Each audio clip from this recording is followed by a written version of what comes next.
श्री राम प्यारे बच्चों, चलिए पेज नंबर 48 एक्सरसाइज 1.4 का 7वां क्वेश्चन। बहुत स्पेशल क्वेश्चन है, अच्छे क्वेश्चन है ये। देखो, there are 2 gold coins and 4 silver coins in a box. एक बॉक्स में 2 गोल्ड कॉइन है और 4 सिल्वर कॉइन्स है। The other box contains 3 gold coins and 5 silver coins. बराबर। दूसरे बॉक्स में 3 गोल्ड कॉइन है और 5 सिल्वर के कॉइन्स हैं। 1 coin is selected from each box. दोनों बॉक्स में से हमको एक एक कॉइन सेलेक्ट करना है, ठीक है। तो find the probability that one of the selected coin is a gold and the other is a silver. हमको प्रोबेबिलिटी फाइंड करनी है कि जो हमने 2 कॉइन लिए हैं ना, एक एक कॉइन दोनों में से, उसमें से एक गोल्ड का होना चाहिए और एक किसका होना चाहिए, कॉइन सिल्वर का। उसकी प्रोबेबिलिटी हमको फाइंड करनी, एकदम अच्छे समझो। पहले तो मैं यहां पे क्वेश्चन लिख दिया। बॉक्स कितने हैं, 1 और 2।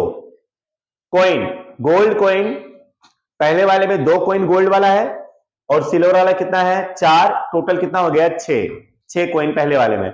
दूसरे वाले में गोल्ड वाले कॉइन कितने हैं, 3। सिल्वर वाले कॉइन कितने हैं, 5। टोटल कितना हो गया, 8। इस तरह से पहले वाले में 6 और दूसरे वाले में 8 टोटल कॉइन्स हैं। अब हमको फाइंड करना है कि एक कॉइन गोल्ड का हो और एक कॉइन किसका हो, सिल्वर का। तो probability of selected coin, one is a gold and other is a silver. एक गोल्ड का हो और एक सिल्वर का हो। तो समझो एकदम अच्छे तरीके से इसकी प्रोबेबिलिटी आप कैसे लिखोगे। अब सपोज करो दोनों में से हमने एक एक कॉइन लिया है ना, तो एक गोल्ड का होना चाहिए और एक सिल्वर का होना चाहिए, है ना। तो हम लोग मान लेते हैं कि जो पहला वाला है उसमें से जो हमने लिया है वो किसका है, गोल्ड का। अब पहले वाले में से अगर गोल्ड आ गया तो दूसरे वाले में से क्या आएगा, सिल्वर, क्योंकि एक गोल्ड और एक सिल्वर का होना चाहिए ये बोला हुआ है। तो पहले वाले में से गोल्ड आएगा, दूसरे वाले में से क्या आएगा, सिल्वर। तो मान लिया पहले वाले में गोल्ड कितना है, 2 में से कोई एक होगा, 2C1, ये हो गया हमारा यम। और यन क्या होगा, 6 में से कोई एक लोगे तो 6C1, यम बाई एन लिखते हैं ना हम लोग। तो 2C1 डिवाइडेड बाय 6C1, ये हो गया गोल्ड की प्रोबेबिलिटी। किसमें, पहले वाले में। अब पहले वाले में गोल्ड आ गया तो दूसरे वाले में क्या आएगा, तो दूसरे वाले में सिल्वर कितना है, 5 में से कोई एक आएगा, 5C1, और दूसरे वाले में टोटल कितना है, 8, तो 8C1, ये हो गया यम और ये हो गया यन। तो पहले वाले में गोल्ड की प्रोबेबिलिटी और दूसरे वाले में सिल्वर की प्रोबेबिलिटी। ओके।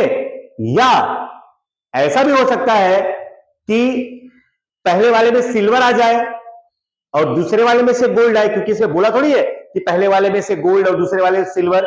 ऐसा सा बोला, सिर्फ इतना बोला है कि एक गोल्ड का होना चाहिए और एक सिल्वर का होना चाहिए, उसकी प्रोबेबिलिटी फाइंड करो। तो हम दोनों में से पहले वाले में से गोल्ड ले लेते हैं तो दूसरे वाले में से क्या आएगा, सिल्वर।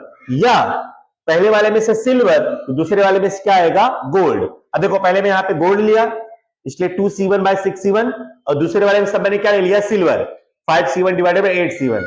फिर या मैं ऐसा मानता हूं कि पहले वाले में से क्या आया, सिल्वर, तो सिल्वर कितना है, 4, 4C1 डिवाइडेड बाय 6C1।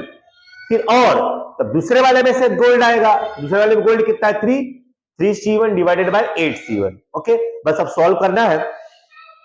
ये 2/6 हो जाएगा, इंटू 5/8 हो जाएगा, प्लस 4/6 हो जाएगा, इंटू 3/8 हो जाएगा। अब 2 5 जा 10, 6 8 जा 48, बराबर। फिर अच्छा इसका है ना ये, 2 5 जा 10 और 6 8 जा 48। फिर इसका 4 3 जा 12 और 6 8 जा 48। अब दोनों का डिनोमिनेटर सेम है, 48 बस प्लस कर लो। तो 10 + 12 22 डिवाइडेड बाय 48 इक्वल टू 11/24। कोई डाउट, लिख लो फटाफट। चलो बच्चों, question number 8। One joint family has 3 sons and 2 daughters. देखो 3 लड़के हैं और 2 लड़कियां हैं एक जॉइंट फैमिली में। Where is the other joint family has 2 sons and 4 daughters. दूसरे फैमिली में 2 लड़के और 4 लड़कियां हैं। अब इसमें क्या बोला है, one joint family selected from 2 joint families. पहले हमें दो फैमिली में से कोई एक फैमिली सिलेक्ट करनी है, बराबर ना। पहले क्या करना है, one joint family selected from two joint families, and उसके बाद and a child is randomly selected from that family. पहले एक फैमिली सिलेक्ट करना है, फिर इस फैमिली में से एक बच्चा सिलेक्ट करना है, और उसके बाद find the probability that the selected child is a girl. तो फिर उसके बाद हमको फाइंड करना है कि वो जो बच्चा हमने सिलेक्ट किया है वो क्या होनी चाहिए, लड़की, बराबर। तो सुन लो, पहले हमें दो फैमिली दी गई, उस दो फैमिली में से कोई एक फैमिली लेना है, फिर उसमें से एक बच्चा हमें लेना है, और उसके बाद वो बच्चा क्या होना चाहिए, लड़की, वो चाइल्ड क्या होनी चाहिए, लड़की, उसकी प्रोबेबिलिटी फाइंड करनी है। तो कैसे फाइंड करोगे, समझो। एज पर द क्वेश्चन, इतना बड़ा क्वेश्चन दिया है उसको शॉर्ट में कर रहा हूं। As per the question probability of selected child is a girl, हमको यही बोला है कि सिलेक्टेड चाइल्ड क्या होनी चाहिए, गर्ल होनी चाहिए, उसकी प्रोबेबिलिटी फाइंड करनी है। तो सुनो, तो पहले हम लोग क्या मान लेते हैं, देखो गर्ल तो इसमें भी है और इसमें भी है, और एक ही गर्ल चाहिए। इसमें ऐसा नहीं बोला है कि पहली वाली में से आनी चाहिए, दूसरी वाली में से आनी चाहिए लड़की, बराबर ना, पहली फैमिली से दूसरी फैमिली में से। तो हम ऐसा मान लेते हैं कि हमने जो पहले जो फैमिली सिलेक्ट की वो पहली वाली फैमिली सिलेक्ट की।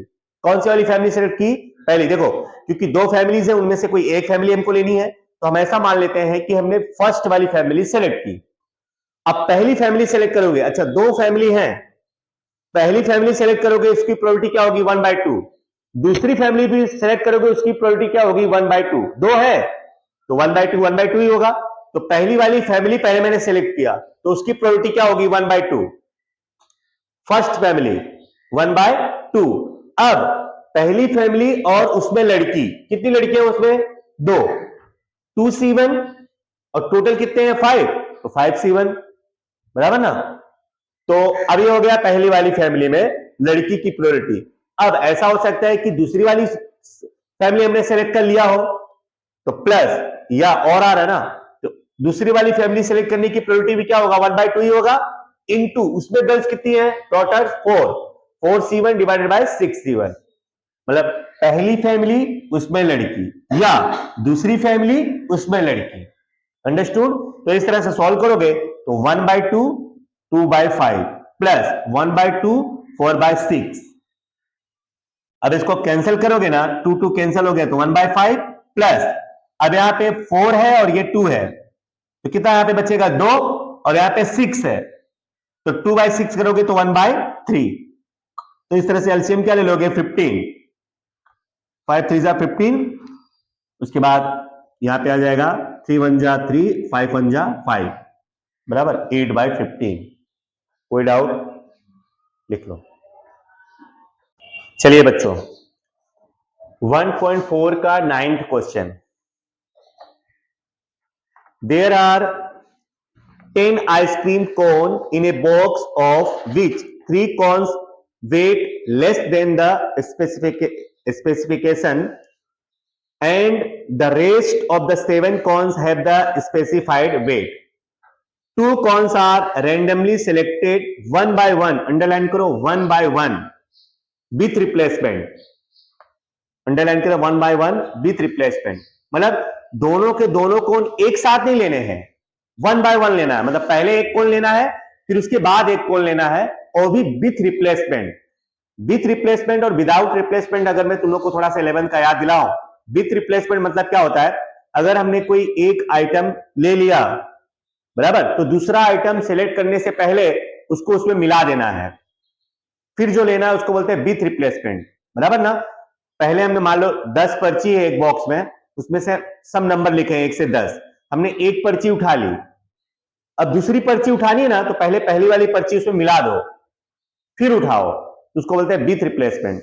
विथ रिप्लेसमेंट मतलब एक ही नंबर दोबारा आ सकता है, जैसे मान लो हमने एक पर्ची उठा ली, उसमें नंबर लिखा था 5, हो गया उसका काम, फिर से उसमें मिला दो, फिर से उठाओ, तब उसमें कितनी पर्चियां हो गई, फिर से 10 हो गई, अब फिर से 5 आ सकता है क्या, नहीं आ सकता है, आ सकता है ना, इसको बोलते हैं विथ रिप्लेसमेंट। विथ रिप्लेसमेंट में क्या होगा कि हमने जो एक बार लिया है वो दोबारा आ सकता है, ठीक है, और जितनी भी पर्चियां हैं टोटल पर्चियां उतनी रहेंगी, कम नहीं होंगी।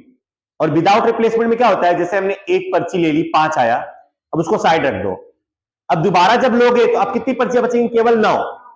अब उसमें 5 आ सकता है क्या, नहीं, रिपीटेड ऑब्जर्वेशन विदाउट रिप्लेसमेंट में नहीं आ सकते। तो विथ रिप्लेसमेंट और विदाउट रिप्लेसमेंट आप लोग ने 11th में सीखा होगा। विथ रिप्लेसमेंट मतलब उसमें कोई भी नंबर रिपीट हो सकता है, बट विदाउट रिप्लेसमेंट में नंबर रिपीट नहीं हो सकता। तो चलो एक के बाद एक हमको दो कॉइन्स लेने हैं। तो 2 coins are selected with replacement 1 by 1 1 by 1। तो यन हो जाएगा, पहले हमने 10 में से कोई एक लिया 10C1, फिर उसके बाद फिर से एक लिया, तो विथ रिप्लेसमेंट है तो 10C1 ही रहेगा। 10C1 देखो, 10C1 इंटू 10C1 दोनों एक साथ में लेते ना तो 10C2 लिख सकते थे हम लोग। बोलते सर दो कौन लिया तो 10C2 क्यों नहीं लिखा डायरेक्ट आपने? क्योंकि यहाँ पे दोनों एक साथ में नहीं लिया है, हमने क्या लिया है, पहले एक लिया फिर उसके बाद एक लिया, 1 by 1, पहले एक फिर उसके बाद एक। तो मान लो पहले लिया तो 10 था, फिर जब दूसरा हम लोग लेंगे तो पहला वाला तो उसमें मिला ही देंगे ना, बिकॉज विथ रिप्लेसमेंट है। तो फिर भी 10C1 हो जाएगा। तो टोटल कितना हो गया, 10 इंटू 10 इक्वल टू 100। अब क्या बोलता है, selected both the cones are with the less than specified weight. दोनों कॉन जो हमने सेलेक्ट किया है वो स्पेसिफाइड वेट से क्या होना चाहिए, कम, बराबर ना। देखो दो टाइप के कॉन है, एक तो जो वेट होता है, स्पेसिफाइड वेट होता है ना, जितना भी ग्राम, 200 ग्राम, 150 ग्राम, 100 ग्राम, 50 ग्राम, मान लो उसका स्पेसिफाइड वेट है। तो कुछ कॉन होते हैं ना ज्यादा और कम भी हो जाते हैं और कुछ बराबर भी होते हैं। तो यहाँ पे लेस देन वाले कितने हैं, 3। वेट जो उनका एवरेज वेट होता है उससे 3 कोण ऐसे हैं जो कम वाले हैं, और 7 कोण जो है उसके बराबर वाले, जितने होने चाहिए उतना ही है। तो हमको प्रोबेबिलिटी किसका पूछा है, select the both the cones are less than specified weight equal to event A, बराबर। तो यम इक्वल टू हो जाएगा, 1 मिनट, यम इक्वल टू हो जाएगा, सुनो इधर, दोनों स्पेसिफाइड वेट से कम वाले होने चाहिए ना। तो स्पेसिफाइड वेट वाले कितने हैं, 3C1 पहला वाला, और दूसरा वाला भी वही होना चाहिए क्योंकि दोनों स्पेसिफाइड वेट से कम होने वाले होने चाहिए। तो 3C1 इंटू 3C1, तो 3 3 जा 9। तो P of A equal to M by N, 9 by 100 equal to 0.9। चलो प्यारे बच्चों, question number 10। There are 10 CDs in a CD rack in which 6 are action film CDs and 4 are drama film CDs। 6 action film की CDs हैं और 4 drama film की CDs हैं, total 10 CDs हैं। 2 CDs are selected 1 by 1 without replacement. मतलब without replacement में एक बार जो सीडी आ गई दोबारा हमको उसमें मिलाना नहीं है, उसको साइड में रख देना है, बराबर। तो 2 सीडीज लेनी है, तो पहले एन हम लोग लिखेंगे, N equal to 10C1 into 9C1। देखो पहली बार जब आप सीडी लोगे तो उसमें तो 10 सीडीज होंगी, बराबर ना। अब एक ले लिया, अब उसको उसमें तुमको मिलाना नहीं, उसको साइड में रख देना है। फिर जब दूसरी सीडीज लोगे तब तो 9 ही रहेगा ना उसमें। तो 9C1 equal to 10 into 9 equal to 90। इसके पहले वाले जो हमने क्वेश्चन किया वो विथ रिप्लेसमेंट था, इसलिए 1 by 1 हमने लिया था ना, 10C1 into 10C1, because with replacement में एक बार जो हमने लिया उसको फिर से उसमें लग देना होता है, इसलिए पहली बार भी 10 था और दूसरी बार भी 10 ही था। ओके चलो, उसके बाद क्या बोला है कि फर्स्ट सीडी जो है वो किसकी होनी चाहिए, एक्शन की, और सेकंड सीडी किसकी होनी चाहिए, ड्रामा की। उसकी प्रोबेबिलिटी हमको फाइंड करनी है, बराबर ना। Probability of first selected CD is of action film and second CD is of film drama film equal to event A. तो यम हो जाएगा। अच्छा बोलो, ड्रामा की एक्शन की कितनी सीडीज है, 6C1 फर्स्ट ये हो गया, एंड सेकंड किसकी होनी चाहिए, ड्रामा की। तो ड्रामा की कितनी है, 4C1 equal to 6 into 4 equal to 24। तो P of A equal to M by N, 24 by 90। अब अगर 6 से अगर आप काटते हो तो 6 4 जा 24 और 15 6 जा 90, तो 4 by 15। ओके लिख लीजिए।